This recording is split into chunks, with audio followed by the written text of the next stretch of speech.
शोले को किसी इंट्रोडक्शन की ज़रूरत नहीं है और इस फिल्म की रिपीट वैल्यू इनफाइनाइट है। आप इसको कितनी भी बार देखें, आप बिल्कुल बोर नहीं होंगे और आपको कभी भी ऐसा नहीं लगेगा कि आप कोई ऐसी चीज़ देख रहे हैं जिसको आपने पहले कभी देखा है।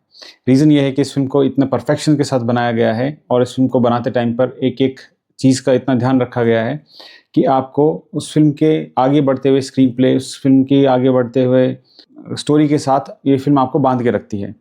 आज मैं कुछ ऐसी बातों की चर्चा करूंगा इस वीडियो के अंदर और कुछ ऐसी चीज़ें आपको बताऊंगा जिनके बारे में शायद आपको नहीं पता होगा।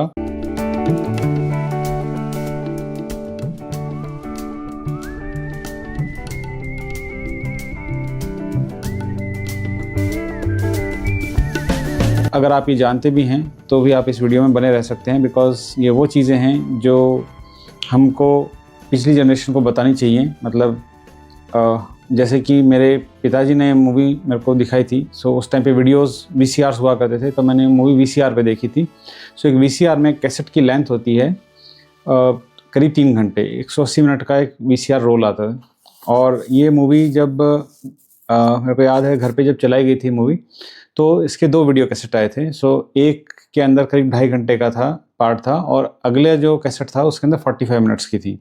सो it was like that. So ये एक काफ़ी लंबी मूवी थी, बट इस मूवी ने कभी भी किसी को निराश नहीं किया from the first scene till the end. So movie theatres में रिलीज़ हुई थी 15 अगस्त 1975 को, बट इसके रिलीज़ के साथ भी कुछ कहानियाँ हैं और वो कहानियों में से काफ़ी चीज़ें हमको पहले से पता हैं, बट इसके अराउंड कुछ क्वेश्चंस हैं जो अभी भी मेरे दिमाग में आते हैं। अगर किसी को उनका जवाब पता हो तो प्लीज़ बताइएगा। इन सारी रहस्यमयी वस्तुओं के बारे में थोड़ी देर में चर्चा करता हूं। पहले आते हैं फिल्म के ऊपर। जाओ और गब्बर से कह देना रामगढ़ वालों ने पागल कुत्तों के सामने रोटी डालना बंद कर दिया है। चले जाओ यहाँ से। फिल्म असल में बहुत सारी वेस्टर्न मूवीज से इंस्पायर्ड थी और जो इसका मेन प्लॉट था वो प्लॉट वैसा नहीं है जैसा कि हमने देखा। तो इसका मेन प्लॉट था कि एक आर्मी ऑफिसर हैं, वो अपने परिवार के असैसिनेशन का बदला लेना चाहते हैं एंड वो 2 कोर्ट मार्शल किए हुए बंदों को 2 कोर्ट मार्शल किए हुए फौजियों को हायर करते हैं। So that was original story. But ये स्टोरी लेकर जब सलीम जावेद, जो कि पहले से त्रस्त थे कि उनका काम को क्रेडिट्स नहीं मिल रहे थे, सो उन्होंने अपनी एक जोड़ी बनाई, उन्होंने ये फिल्म लिखी और इस फिल्म को लेकर जब वो प्रोड्यूसर्स के पास गए तो प्रोड्यूसर्स ने इस फिल्म के ऊपर काम करने से मना कर दिया। उनमें थे, एक थे मनमोहन देसाई, दूसरे थे प्रकाश मेहरा, जिन्होंने बाद में चल के अमिताभ बच्चन के साथ बहुत बड़ी बड़ी फिल्में दी। एंड फाइनली जब वो सिपीज़ के पास पहुँचे तो उन्होंने इस फिल्म के ऊपर काम करने की इच्छा जताई। और जब ये सब कुछ हो रहा था तब उनके दिमाग में ये भी था कि हम इन कैरेक्टर्स को कुछ दूसरे तरीके से डेवलप कर सकते हैं। एंड उन्होंने जब डेवलप किया तो जब डेवलप करते करते करते ये वहाँ पे पहुँचे, जब ओरिजिनल स्क्रीन प्ले आया तो it was very analogous to Shichinin no samurai. सो Shichinin no samurai Akira Kurosawa की एक फिल्म है जिसको कि बाद में मैग्निफिसेंट 7 नाम से जॉन स्टूजेस ने बनाया था। एंड दोनों ही फिल्में अपने अपने लेवल्स के ऊपर बहुत अच्छी वैल्यूज़ रखते हैं in terms of cinema making.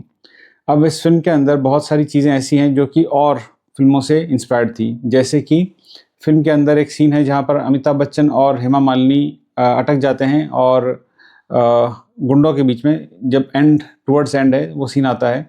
सो ये स्पॉइलर है, सो जस्ट इन केस अगर आपने मूवी नहीं देखी है तो आई वुड से कि आप इस पार्ट को कंटिन्यू मत कीजिएगा। You have all the rights to skip this chapter and go to the next one. Coming back to the movie, जब अमिताभ बच्चन, हेमा मालिनी और धर्मेंद्र एक जगह पे अटक जाते हैं कि अब और डाकुओं से कौन लड़ेगा, तो वो एक सिक्का उछाल के फैसला करते हैं कि आगे क्या होगा। और ये सीन एग्जैक्टली ऐसा का ऐसा गार्डन ऑफ द इविल से इंस्पायर्ड था, जहाँ पर जो कैरेक्टर है फिस्के, वो कार्ड ड्रॉ करता है और वो कहता है कि जिसके पास बड़ा कार्ड आएगा वो रुकेगा, एल्स आप इनको लेके जाएंगे। And Fiske finally says that this is one thing I am good at और probably this is probably the one thing I am lucky at. ऐसे ही धर्मेंद्र का जो सीन है जिसके अंदर वो टंकी पे चढ़ जाते हैं, पानी की टंकी पे चढ़ते हैं, वो सीन भी the secret of Santa Victoria में एंटनी क्विन ने जो काम किया उससे हाईली इंस्पायर्ड था। और वो सीन आज भी इंडिया में मतलब ऐसा माना जाता है कि milestone of the scenes of acting है। So it is just an inspiration but it went really good. And इससे बिल्कुल पहले वाला सीन जिसमें मौसी और अमिताभ बच्चन की बात हो रही होती है, वो सीन इससे पहले किशोर कुमार हाफ टिकट में कर चुके हैं, जब किशोर कुमार के घर पे पंडित जी आते हैं एंड किशोर कुमार जब उनसे बातचीत करते हैं। ये सीन जो अभी आप स्क्रीन पे देख रहे होंगे, ये वो वाला सीन है, इसको आप यूट्यूब पे देख सकते हैं and you will get to know about this. कुछ कैरेक्टर्स भी ऐसे थे जो कि इंस्पायर्ड थे। So one of the character was अंग्रेज के ज़माने के जेलर चार्ली चैपलिन के द ग्रेट डिक्टेटर से इंस्पायर्ड थे। एंड ये चीज़ साफ साफ वहाँ पे दिखाई देती है। काफ़ी फिल्म क्रिटिक्स ने इसको उस टाइम पे पॉइंट भी किया था।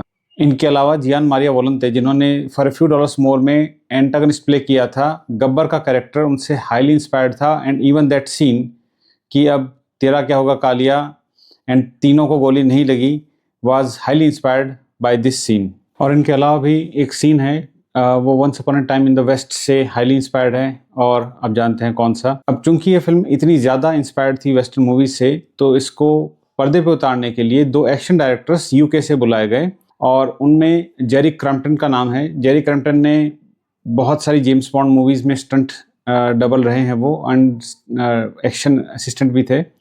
इनके अलावा एक जिम एलन भी हैं जिनको बोला गया, उनका मेरे को कहीं पे क्रेडेंशियल मिला नहीं। इतने सारे इंस्पिरेशंस के बाद भी व्हाट वर्क्स इज डायलॉग्स की ओरिजिनलिटी, सीन्स की ओरिजिनलिटी, लोकलाइजेशन ऑफ सिनेमा, और ऐसा बिल्डअप और सेटअप जो जनता ने इससे पहले कभी भी नहीं देखा था। जब पर्दे पे उतरता है तो हर कोई बंदा अचंभित रह जाता है, चाहे वो सूरमा भोपाली हो, चाहे अंग्रेज के ज़माने के जेलर हो, चाहे बसंती हो, चाहे जय वीरू हो, और चाहे ठाकुर हो, या फिर फिल्म के 1 घंटे बाद में जिनकी एंट्री हुई गब्बर सिंह हो। जी हाँ, फिल्म में 1 घंटे निकलने के बाद में Gabbar Singh the main antagonist की एंट्री होती है, and that too with a very scary background music, जो कि उस टाइम पे लोग बाग ऐसा नहीं सुनते थे। एंड जब ये स्टीरियोफोनिक साउंड के साथ निकल के आया तो ये थोड़ा सा और भी लोगों के दिलों में डर बैठा देता था। इनको जब पर्दे पे उतारा गया तब एक ऐसे सिनेमा का निर्माण हुआ जिसको कि हम आज तक देखते हैं, और किसी ने भी इस चीज़ के ऊपर कभी कोई क्वेश्चन नहीं उठाया। इस फिल्म को चाइना में 2 पार्ट्स में रिलीज़ किया गया। इस फिल्म को जब रशिया में रिलीज़ किया गया तो रशिया में भी सबसे ज़्यादा टिकटें बिकने वाली हिंदी मूवी शोले ही है आज तक। फिल्म 3,500 करोड़ रुपए आज तक कमा चुकी है। इस फिल्म के पिछले रिलीज में जो कि 3D में हुआ था, उसके राइट्स, उसके प्रोडक्शन के अंदर जयंतीलाल गड्ढा की कंपनी पेन फिल्म्स भी बीच में कहीं पे आ जाती है। What happened at that point of time I do not have much of the idea, but what I know कि उसका प्रोडक्शन हाउस मतलब उस फिल्म का distribution house and production house different थे, एंड उस फिल्म के प्रोडक्शन के अंदर पेन फिल्म्स ने भी अपना योगदान दिया था। अपनी बहादुरी पर अगर इतना ही घमंड है तो एक काम करोगे मेरे लिए? हम काम सिर्फ पैसों के लिए करते हैं। ऐसी शानदार फिल्म बनाने के लिए आपको बहुत ज़्यादा रेजिलिएंट होना पड़ता है, बहुत ज़्यादा डिसिप्लिन होना पड़ता है, and this is what happened while the shooting of Sholay. जय और वीरू असल में सलीम जो कि इस फिल्म के राइटर हैं, उनके कॉलेज के दोस्त के नाम हुआ करते थे, तो उन्होंने वो नाम वहाँ से लिए। ठाकुर बलदेव सिंह सलीम के ससुर हैं, उनका नाम उन्होंने वहाँ पे रखा। गब्बर के बारे में ये कहा जाता है कि इससे पहले एक फिल्म आई थी मेरा गांव मेरा देश, और उस फिल्म के अंदर जो मेन विलन थे उनका नाम था जब्बर, तो वो नाम वहाँ से इंस्पायर्ड था। कुछ लोगों ने, हालांकि इसका कोई फर्स्ट अकाउंट स्टेटमेंट मुझको नहीं मिला है, तो कुछ लोगों ने ऐसा भी कहा कि ये नाम सलीम ने अपने डीआईजी पिताजी जो वो डाकू गब्बर सिंह की कहानियां सुनाते थे, तो उन्होंने वहां से बोरो किया है। अब ये दोनों ही चीजें, अब मुझे नहीं पता कि कौन सी सही है कौन सी गलत। अगर आपको पता हो तो प्लीज बताइएगा। अगर मौका मिले तो देख लेना थानेदार साहब, हम दोनों 15-20 में तो भारी पड़ेंगे। तुझे मैं ज्यादा तो नहीं बोल गया? पार्टनर अब बोल ही दिया तो देख लेंगे। 1973 में जब इस फिल्म की कास्ट को एंसेंबल किया गया तो ये था कि किसके पास जय का रोल जाएगा, तो जय के रोल के लिए जगह काफी दिनों तक खाली रही थी। और ये कहते हैं कि जिस दिन फिल्म का मुहूर्त वगैरह रखा जा रहा था उस दिन अमिताभ बच्चन बहुत स्वस्थ नहीं थे, और उन्होंने उसके बावजूद भी इनसे मिलना तय किया, बिकॉज अमिताभ बच्चन की इनसे पहले लाइक 1973 से पहले की 10 फिल्में लगातार फ्लॉप हो चुकी थी। He was on the verge की जो भी काम मिल रहा है उसको बस बहुत ही अच्छी तरीके से करना है। हालांकि उससे पहले की फिल्में भी मैंने देखी हैं, वो फिल्में भी बहुत अच्छी रही हैं, बट आई डोंट नो कि क्या हुआ। हर इंसान का वक्त आता है, शायद उस टाइम पर अमिताभ बच्चन का वक्त आ रहा था। सलीम और जावेद फिल्म जंजीर के लिए अमिताभ बच्चन को देख चुके थे काम करते हुए, तो उन्होंने उनकी सिफारिश की थी कि you can actually cast Amitabh Bachchan in the role of Jai. And वो मोमेंट था कि अमिताभ बच्चन जय बने और हम आज तक उस मोमेंट को याद रखते हैं on the cinema and in our memory. Soorma Bhopali Sholay में एक बहुत ही खास जगह रखते हैं, एंड उनका नाम सूरमा भोपाली ये सही नहीं है। और ये बात बताई थी जावेद अख्तर ने थोड़े दिन पहले लल्लन टॉप के एक इंटरव्यू में, और अगर आप चाहें तो मैं उसका लिंक डिस्क्रिप्शन बॉक्स में डाल दूंगा, आप चाहें तो वो सुन सकते हैं। And it was a like बहुत ही मज़ेदार किस्सा है वो। तो मैं क्योंकि लल्लन टॉप का वीडियो मैं यहाँ पे पता नहीं कैसे लेके आऊँ, मतलब I do not have rights to do that.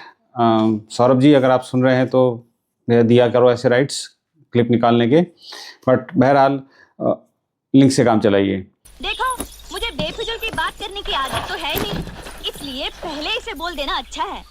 Belapur का 2 रुपया और रामगढ़ का 1.5 रुपया, इसमें झिकझिक मत करना। बसंती जो बोल गए सो बोल गए। हाँ, फिल्म की शूटिंग के लिए जगह तलाश रहे थे, तो जगह तलाशते तलाशते ये लोग बाग पहुंचे बेंगलोर के पास एक गांव रामनगरम में, और रामनगरम में कुछ 3 से 4 महीने तक काम चलता रहा और पूरा सेट तैयार हुआ। इसमें गांव तैयार हुआ, ठाकुर साहब का घर, पानी की टंकी वगैरह सब कुछ तैयार किया गया, क्योंकि पानी की टंकी का इस फिल्म के अंदर बड़ा स्पेसिफिक रोल है। पहला जब डाकुओं का एनकाउंटर होता है जय और वीरू के साथ, तो उस टाइम पे भी आप देखते हैं कि पानी की टंकी का रोल है। उसके बाद में जो फिल्म का सीन आता है उसमें पानी की टंकी का रोल है, तो पानी की टंकी इस फिल्म के अंदर एक अहम किरदार है। रामनगरम में इस फिल्म की शूटिंग स्टार्ट होनी थी 2 अक्टूबर सन 1973 को, बट उस दिन इतनी बरसात हुई कि फिल्म की शूटिंग स्टार्ट नहीं हो सकी। 3 अक्टूबर सन 1973 को फिल्म की शूटिंग स्टार्ट हुई, और शूटिंग का पहला सीन था जब अमिताभ बच्चन तिजोरी की चाबी देने के लिए जया बच्चन के पास आते हैं। और ऐसे कुछ सीन्स थे जिनके लिए रमेश सिप्पी बहुत ही ज़्यादा परफेक्शनिस्ट मोड में चले गए थे कि ये सीन ऐसा ही दिखना चाहिए और इसको ऐसे ही पर्दे पे उतारना है हमको। और उन सीन्स को बनाने के लिए बहुत बार रीटेक्स हुए, और इनके चलते हुआ ये कि 6 महीने में जहाँ पर वो मूवी को पूरा करना चाहते थे, वहाँ पर 6 महीने में फिल्म सिर्फ 1/3 ही शूट हो पाई। तो फिर क्या देखा आपने? मैंने देखा तुम्हें यहाँ बुलाकर मैंने कोई गलती नहीं की। छोटा सा सीन था जिसमें जया बच्चन लैंप की रोशनी एडजस्ट कर रहे होते हैं और अमिताभ बच्चन नीचे बैठ के माउथ ऑर्गन बजा रहे होते हैं। वो सीन को 20 दिन तक रीटेक किया गया, 20 दिन तक उसको रीशूट किया गया। उसके अलावा जब जो फिल्म के अंदर भारतीय वर्जन के अंदर जो सीन नहीं था, जिसके अंदर Sachin versus Gabbar, another spoiler, आपको 17 रीटेक्स लगे उसको करने के अंदर भी। रेलगाड़ी के ऊपर जो एक्शन सीक्वेंस था उसको जो डकैती वाला सीन था उसको फिल्माने के अंदर 2 महीने लगे, और उस एक्शन सीक्वेंस के लिए जो 2 एक्शन डायरेक्टर्स जिनका मैंने नाम बोला, जिम एलन, गैरी क्रम्पटन, उनको बुलाया गया था।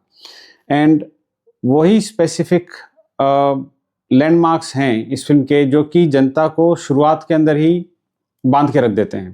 सो ये सब कुछ इतना परफेक्शन से फिल्माया गया और इनको इतने बेहतरीन तरीके से असेंबल किया गया कि जब हम इन सीन्स को आज भी देखते हैं मूवी के अंदर, तो हम मतलब बिल्कुल we feel like we are sitting into the movie.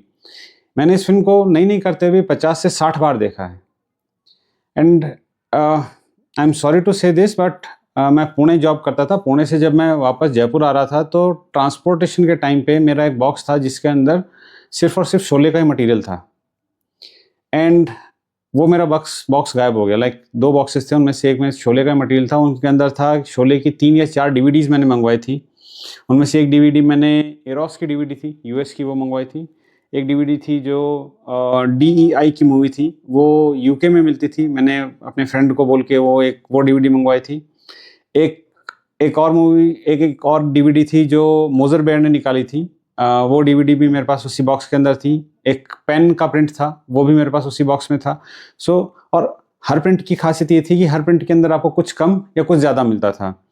जो एरोस का प्रिंट था that was spring clean print, वो प्रिंट पूरा प्रिंट है, और वो प्रिंट वो है जो कि मूवी के रिलीज़ होने के करीब 15-20 साल बाद में जब इस मूवी को VHS पे यूके में रिलीज़ किया गया था, तो that was with the alternate ending and that was that print. And सबसे साफ और सबसे बेहतरीन आवाज़ के साथ जो प्रिंट था वो एरोस का था। एरोस की DVD आज इंडिया के मार्केट में अवेलेबल नहीं है, US से भी मंगवाओ तो US के अंदर भी वो अवेलेबल नहीं है। इनफैक्ट अगर मैं amazon.com पे जाता हूँ, वहाँ से यहाँ शिप करवाता हूँ, तो हुपिंग 10,000 रुपीज़ मुझको उस DVD के आज की डेट में देने पड़ेंगे। सो हम सबको जो ओरिजिनल एंडिंग थी उससे दूर रखा गया, एंड रीज़न था इमरजेंसी। बिकॉज जून 1975 में जो इमरजेंसी लगी थी, उसके बाद में क्या हुआ कि सेंसर बोर्ड के कुछ लोगों ने इस चीज़ के ऊपर क्वेश्चन उठाया कि पुलिस वाला, ex policeman, how can like he break the law, मतलब वो कानून को अपने हाथ में लेके किसी डाकू को क्यों मार रहा है। आज तो हम पता नहीं क्या क्या करते हैं, हम मतलब आप एनिमल देख के आओ, पता नहीं क्या क्या कट रहा है मार्को वार्को के अंदर। तो मतलब आज तो सिचुएशन दूसरी है। तो इन्होंने जाके बोला होगा कि भैया व्हाट एग्जैक्टली इज हैपनिंग, हमारा भी कुछ काम कर दो, like we want to release this. Film के पीछे की भी स्टोरी है कि शिवेंद्र सिंह डूंगरपुर को रमेश सिप्पी ने एक रोल दिया जो कि उनको 2022 में in the times of Covid उनको मिला, एंड उन्होंने इसको रिस्टोर करने की इच्छा जताई, and we are watching this movie in this way, जो कि अब 4K के अंदर रिस्टोर हुई है और डॉल्बी 5.1 में आई है। सो ठीक है, आई होप दैट कि ये वाला जो वर्जन है ये पिछले जो वर्जन आए थे उनसे बेटर होगा। काम अच्छी तरह याद है ना? मुझे गब्बर चाहिए, जिंदा। जी हाँ, याद है। आपको गब्बर चाहिए और जिंदा चाहिए। अब मैं टेक्निकल एस्पेक्ट्स की थोड़ा बात करना चाहूँगा, because I love cinematography, and ये वो एस्पेक्ट है जो कि एक बुरी फिल्म को अच्छा और अच्छी फिल्म को बुरा बना सकता है। सो इस फिल्म के सिनेमाटोग्राफर द्वारकानाथ दिवेचा 1978 में उनका देहांत हो गया। सो उन्होंने इस फिल्म की सिनेमाटोग्राफी करी, and cinematography was at the peak level, and आज भी सिनेमाटोग्राफी बहुत बेहतर आपको देखने को मिलती है। अब मुझे नहीं पता कि उस टाइम पे क्या हुआ होगा, अगर किसी को पता है तो प्लीज़ कमेंट कीजिएगा। बट हुआ ये है कि मेरा क्वेश्चन ये है कि 4:3 एस्पेक्ट रेशियो के अंदर जो फिल्म रिलीज़ मैंने देखा एरोस की DVD में, जो कि एक स्प्रिंग क्लीन वर्जन है, जो ओरिजिनल प्रिंट है उसका, एंड एक वर्जन मैंने देखा था फ्रांस की एक DVD थी मेरे पास जो कि UK से मैंने मंगवाई थी, DEI की फिल्म थी। मैं देखूंगा कि अगर मेरे को वो कहीं पे YouTube के ऊपर कोई उसका वीडियो वगैरह कुछ मिल गया तो मैं उसको एज ए स्नैपशॉट लगाऊंगा। जो DEI वाला फ्रेम था वो था 1.85 या शायद प्रॉब्ली यस वो 1.85/1 रेशियो का था, एंड जो इंडिया में रिलीज़ हुई थी मूवी वो थी 2.21:1 की, एंड जो स्प्रिंग क्लीन वर्जन था वो था 4:3।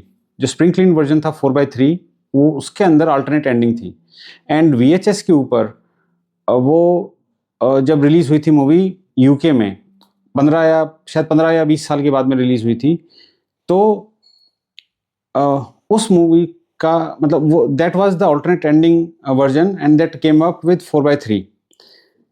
12 अगस्त 1975 का ही तीनों के अंदर सर्टिफिकेशन देखने को मिलता था।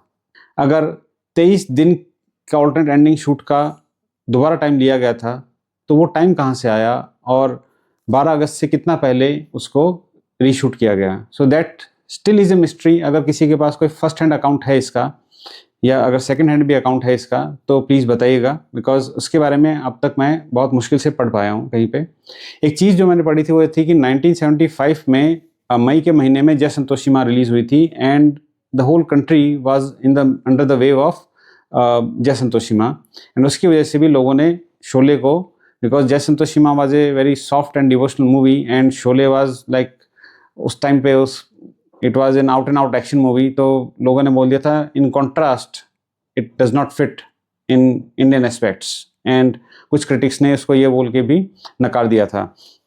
बट हम हिस्ट्री जानते हैं, 15 अगस्त को फिल्म रिलीज़ हुई, 3 हफ्ते तक फिल्म नहीं चली, एंड उसके बाद में 11 अक्टूबर सन 1975 को इस फिल्म को रिलीज़ कर दिया गया इंडिया की बाकी की टेरिटरीज़ में, और जो फिल्म चली तो वो आज तक भाग ही रही है। ऐसी क्लासिकल मूवीज़ हैं, ये बार बार थिएटर्स में नहीं लगती हैं।